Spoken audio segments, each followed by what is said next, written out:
Nathan, appreciate it. All right, and last but not least, we're going to bring up Representative Mulready, because he was one that was very instrumental in getting state question 792 on the ballot. And this is to allow for grocery stores and convenience stores to sell full-strength beer and wine. Now, you know what full strength is, right? It's the real stuff, okay? I don't drink beer, but it doesn't matter. You know, I understand. I hear everybody's complaints. But let's let Representative Mulready come in and talk to us about this last state question. Thanks, Rhonda. And after a couple hours of this, some of you are probably ready for a drink. That's right. Bloody Mary's in the back. No, and let me first say that to dispel anything you might fear, it is not my sole purpose or goal in life to increase alcohol consumption in the state of Oklahoma. It is not. However, when I did get to the legislature and started to see some of what I would almost describe as some silly laws and restrictions and lack of freedom and free market things, I have not been afraid to get involved in the alcohol conversation, and though many folks are there at the Capitol. But at any rate, if you don't know, we have 3.2 beer in our state, and then we have regular beer. 3.2 beer came about due to Prohibition. It was sort of a way around some of that because it was labeled as non-intoxicating. So anyone who's been to a college campus knows that probably isn't very true. But and in our state, 3.2 beer can be sold in grocery stores, convenience stores, can be sold cold, and then regular strength beer is sold only in liquor stores. So that's the way our current system is. We are one of only actually, I think on the paper it says 5, but Colorado has now passed that, so we're one of only 4 states that has this 3.2 beer thing. So what this legislation will do, state question will do, is basically beer's beer. It will be regulated all the same. We will do away with 3.2 designation and those separations. It will allow, I constantly heard this when I get in the legislature about wine not being available in grocery stores. 42 states, so we're one of only 8 states that does not allow wine to be sold in grocery stores as well. So this basically repeals Article 28 of the Constitution. It pulls, all of our alcohol laws are currently in our Constitution. It pulls them out, reestablishes it, and then a lot of the other items, taxes, hours, licensing, those things were handled in Senate Bill 383. So that's sort of a follow-up bill to the SJR, Senate Joint Resolution 68, which established this question. So if this passes, the details of 383 will go into effect as well. So basically, beer becomes beer, one category. Beer and wine can be sold in grocery stores, convenience stores, and at liquor stores. We also will allow, if you didn't know that, we don't allow any refrigeration in our liquor stores right now, just not allowed to refrigerate anything. So it will allow beer to be refrigerated, or beer and wine to be refrigerated in our liquor stores. So also we will allow liquor stores to sell items that do not have alcohol in them. Currently, liquor stores, if you haven't noticed that, they cannot sell anything that does not have alcohol.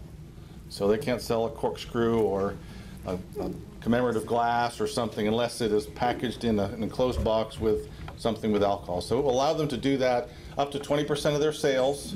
And I will say, those that are opposed, is anyone speaking opposed to this? No. Okay. So those Well, no, and that's just because I haven't heard of anyone that's necessarily. Well, I just want to point out something that any opposition. Something that the other side doesn't like is they're saying there's a restriction on them for items that don't contain alcohol, cannot exceed 20% of their sales. But they say there's no restrictions on grocery stores. But the truth is, you've got to set a parameter there somewhere of what constitutes a convenience store, for example, versus a liquor store. Well, in this situation, a liquor store is a store that sells full spirits and doesn't have non-alcoholic sales exceeding 20%. If we got rid of that 20%, any convenience store anywhere could be selling full retail spirits. And currently they can only sell beer and wine. So the other thing that is in there is currently our liquor stores, you're only allowed to own 1 liquor store in the state of Oklahoma. You can only have 1 liquor store. This will allow them to own 2. But still keep some limit there. But wine and beer licenses, they could own unlimited amounts. And so I think that, now one other thing that is not allowed today that this will allow, you may not know that you're not allowed to ship wine into Oklahoma. Yes. If it, Like everybody's like. I got an amen on that one. Though it happens every day. but technically it's not legal. So if you go on a vacation to California and you want to ship a case of wine back to Oklahoma, you are not allowed to do that, or go up to upstate New York and visit wine country there. But this will allow wine shipments into the state with limitations, up to 6 cases from any given winery or vineyard, and up to 30 cases total in a year. So there are some limitations on there. And that's about it, I think, of what this bill will Anybody accomplish. have any questions? Darren? Darren? Does this mimic any other states like Missouri or is it- No, you know, we looked at a number of different states. Probably mimics Texas maybe as much as any, but it's not modeled after anything. Missouri allows full spirits in everywhere. So you walk into a Quick Trip, 2 hours away here in Missouri, and you can buy vodka and whiskey and whatever else there at a Quick Trip. Now, this does not do that, and it's not specifically modeled after any specific state. Troy? I got one question here, is maybe not legislatively, but de facto, will that actually do away with free to beer? Yes. Well, let me back up. It will Yes. do away with that designation. I mean, folks can still do 3.2 beer.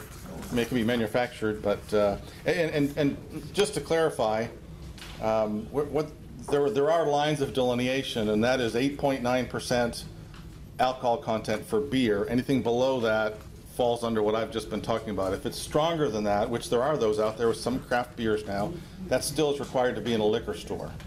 It's still 20% on wine, 15% 15% on. for wine, correct. And one other thing, think of all these little things as we go along here, but we also are changing our laws on who can sell alcohol. Currently, you have to be 16 years old to sell alcohol in grocery and convenience stores. So you can sell beer at 16. We're moving it up to age 18. Liquor stores are still 21. So to sell strong alcohol at liquor stores, it's 21, but we're moving that age to 18.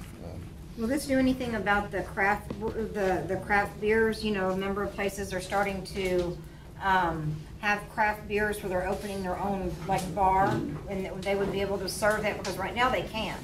Well, they can now due to a recent ruling and Okay. legislation that was passed. So this really doesn't impact that any differently. Okay. But it will allow, the craft beer industry has become quite a growing industry, and there's folks now that travel around the country, sort of like foodies, with food, but they travel around looking and learning about different beers, and so those craft brewers, this will allow additional distribution channels for them. I mean, they can now carry those craft beers. You might be able to buy the local brand here, Marshall, in a Quick Trip,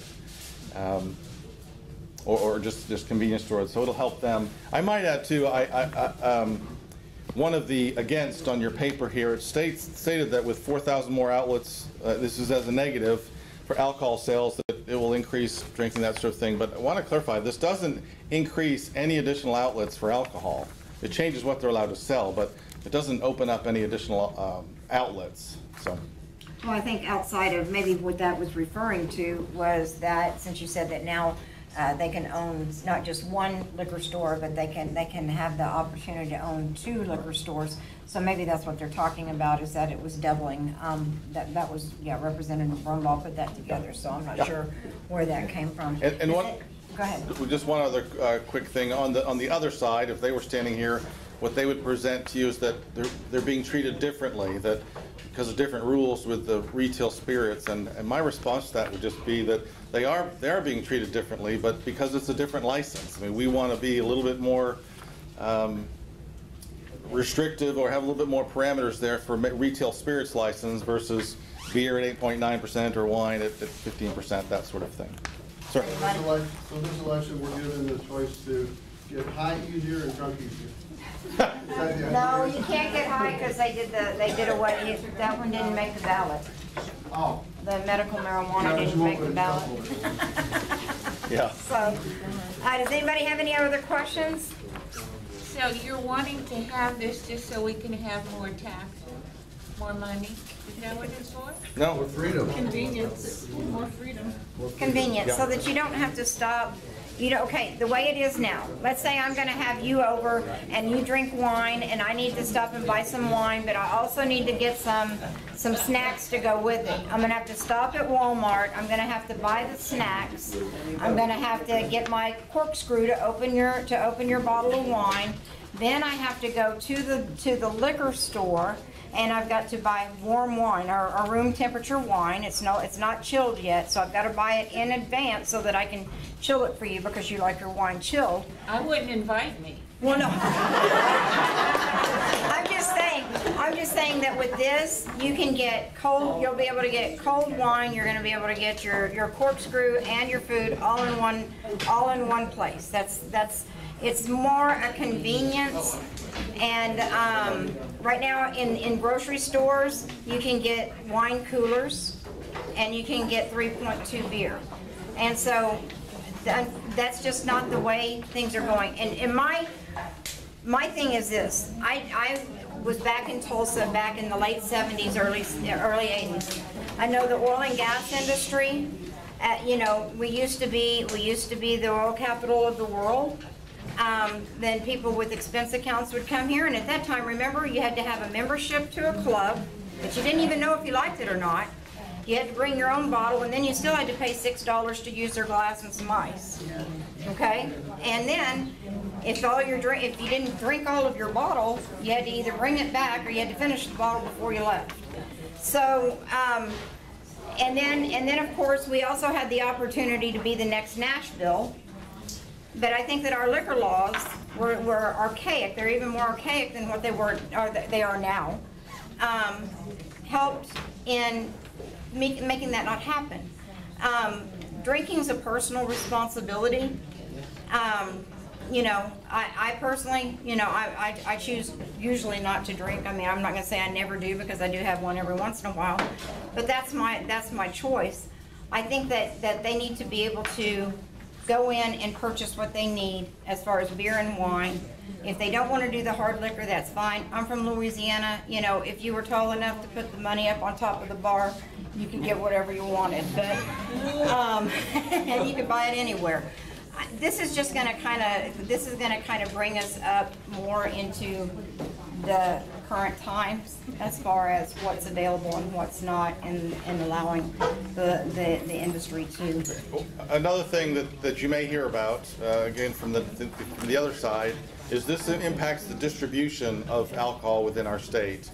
Our current law says that a manufacturer shall sell to anyone who wants to claim themselves as a distributor. You have to sell to them.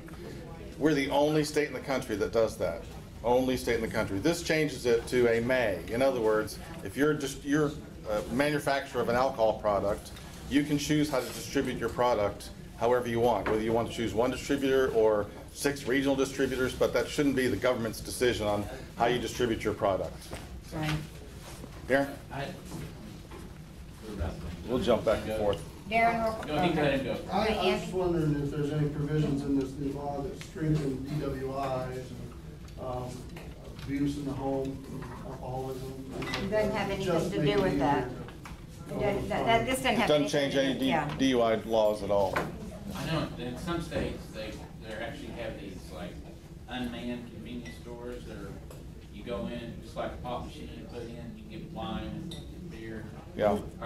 Is this gonna do anything to have that out on the street like that? No, it will not be allowed. It's required to have, matter of fact, this will require more restrictive licensing requirements for selling alcohol. From the standpoint of today, you walk into a Quick Trip and buy a 6-pack of beer and a pack of wine coolers. That 16-year-old clerk is not licensed. They're just a clerk at Quick Trip and selling you. Under this, they will have to be 18 years old and they will have to be licensed through the ABLE Commission. That was a long question I had. Have you looked at how many 16, 17-year-olds are going to lose their jobs because of that? Yeah, I can tell you it was an issue, but I can tell you that the grocery stores and convenience store folks who would have strongly fought that were quite okay with it. Yeah, they make more money then. The easy fix to that, you go to Missouri, All right, you go into the grocery store, only buy the liquor or hard beer at the customer Right. So the cashier's not gonna lose their job. All right, does this answer your questions on state questions and give you a little bit more clarity and everything? Thank you again for your time today. Thank you.